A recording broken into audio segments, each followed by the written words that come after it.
Halo semua, kembali lagi dengan saya Asifel Senurahma Lubis, jurusan Akuntansi Universitas Mercu Buana. Nah, pada video kali ini, saya akan membahas macam-macam sistem ekonomi yang ada di dunia. Tapi, sebelum ke sana, kita mesti paham dulu, apa itu sistem ekonomi? Ada beberapa ahli yang menjelaskan definisi dari sistem ekonomi.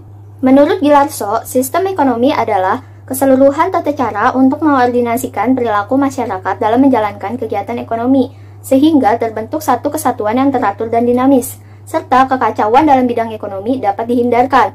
Lalu, menurut McHerron, sistem ekonomi merupakan seperangkat mekanisme dan institusi untuk menjawab pertanyaan apa, bagaimana, dan untuk siapa barang dan jasa diproduksi.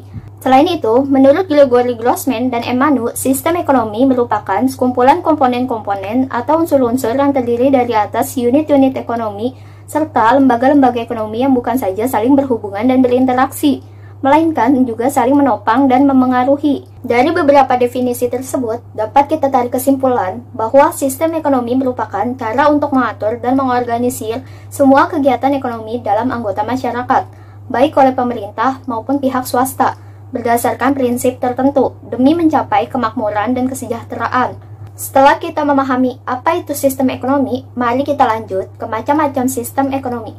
Sistem ekonomi tradisional. Sistem ini bergerak berdasarkan pada kebiasaan yang ada pada masyarakat.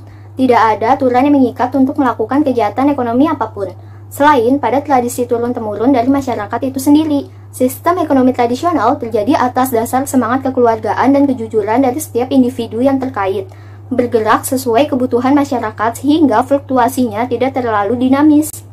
Kelebihan dari sistem ekonomi tradisional yaitu, pertama, sumber daya dan lingkungan terjaga, karena tidak ada eksploitasi yang berlebihan. Kedua, hubungan masyarakat masih kuat. Ketiga, adat istiadat dan tradisi relatif terjaga, karena mereka sangat menghormati leluhur. Sedangkan, kekurangan dari sistem ekonomi tradisional yaitu, pertama, pemenuhan kebutuhan bergantung dari alam, sehingga produksi yang dihasilkan terbatas. Kedua, peradaban sulit maju dan berkembang. Hal ini dipengaruhi oleh tradisi dan adat yang masih kuat, sehingga dapat menghambat kemajuan teknologi akibat penolakan dari masyarakat. Karena dengan adanya teknologi, mereka menganggap bahwa teknologi itu membawa sebuah kerusakan buat alam mereka. Saat ini, negara yang menganut sistem ekonomi tradisional adalah Afrika Tengah, Ethiopia, dan Malawi. Sistem ekonomi komando atau dikenal juga dengan sebutan sistem ekonomi sosialis. Sistem ini merupakan buah pemikiran atau gagasan dari Karl Marx. Dalam sistem ekonomi sosialis, pemerintah memiliki kekuasaan yang dominan terhadap kegiatan ekonomi.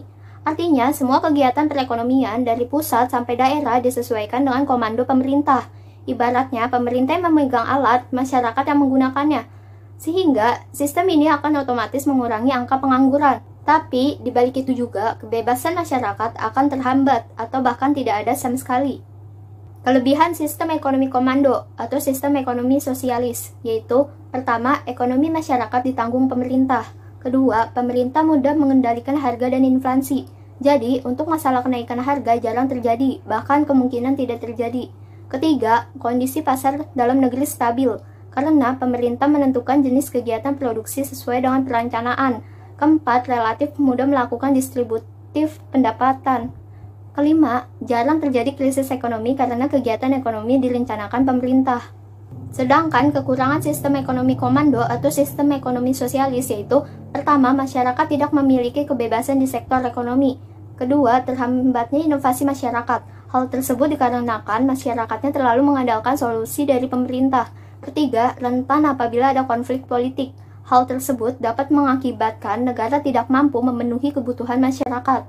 Sistem ekonomi ini biasa dianut oleh negara berhaluan komunis, seperti Cina, Korea Utara, Vietnam, dan Rusia. Sistem ekonomi liberal, atau dikenal juga dengan nama sistem ekonomi kapitalis. Dalam sistem ini, pemerintah tidak ikut campur dalam kegiatan ekonomi. Dengan kata lain, masyarakat benar-benar diberikan kebebasan seluas-luasnya untuk melakukan kegiatan perekonomian. Tujuan secara umum adalah untuk mencari keuntungan pribadi sebanyak-banyaknya tanpa perlu mempertimbangkan pihak lain. Sistem ini diusung oleh filsuf atau ekonomi Skotlandia, yaitu Adam Smith. Di dunia bagian barat, ia dikenal sebagai bapak ekonomi. Sebenarnya, sistem ini memiliki kemiripan dengan sistem YouTube. Semua orang bebas berkarya, dan yang menentukan adalah pasar. Dalam hal ini adalah penonton.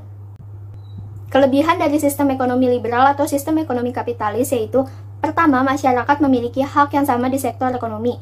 Kedua, produktivitas tinggi. Ketiga, masyarakat memiliki inovasi dan kreativitas yang tinggi, sehingga munculnya persaingan untuk maju. Sedangkan kekurangan sistem ekonomi liberal atau sistem ekonomi kapitalis yaitu, pertama, memicu terjadinya monopoli pasar.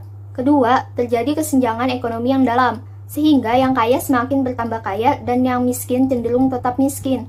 Ketiga, perekonomian mudah menghadapi ketidakstabilan. Saat ini, negara yang menganut sistem ekonomi kapitalis adalah Amerika Serikat, Kanada, Inggris, Prancis, sistem ekonomi campuran. Sama seperti namanya, sistem ini bisa dibilang merupakan campuran antara sistem sosialis dan kapitalis. Di satu sisi, pemerintah memberikan kebebasan kepada masyarakat untuk melakukan kegiatan ekonomi. Namun, di sisi lain, pemerintah melakukan campur tangan dalam kebijakan ekonomi, yang mana bertujuan menghindari monopoli dari segolongan masyarakat terhadap sumber daya ekonomi.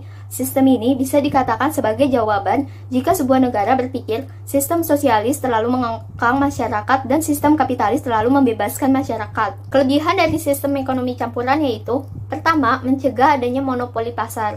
Kedua, kestabilan ekonomi lebih terjamin, karena pemerintah masih mengatur, mengawasi, bahkan ikut mengelola perekonomian. Ketiga, sektor ekonomi diarahkan untuk kepentingan masyarakat. Keempat, pemerintah lebih fokus untuk menggerakkan sektor usaha mikro dan menengah. Bahkan, kekurangan dari sistem ekonomi campuran yaitu, pertama, keuntungan pihak swasta tidak maksimal. Kedua, tidak jelasnya batasan pemerintah dan swasta dalam perekonomian. Ini, negara yang menganut sistem ekonomi campuran adalah India, Filipina, Malaysia, dan Indonesia. Jadi, sebenarnya sistem ekonomi yang digunakan di Indonesia adalah sistem ekonomi campuran, tapi dengan nama sistem ekonomi Pancasila. Apa sih sistem ekonomi Pancasila itu? Sistem ekonomi yang dianut oleh bangsa Indonesia. Sistem ekonomi Pancasila memberikan kebebasan berusaha kepada setiap warga masyarakat dalam batas dan syarat tertentu. Nah, sistem perekonomian Indonesia diatur dalam Undang-Undang Dasar 1945 Pasal 33. Cukup sekian penjelasan mengenai macam-macam sistem ekonomi dan sistem ekonomi yang dianut oleh Indonesia. Semoga bermanfaat dan sampai jumpa di video selanjutnya. Assalamualaikum warahmatullahi wabarakatuh.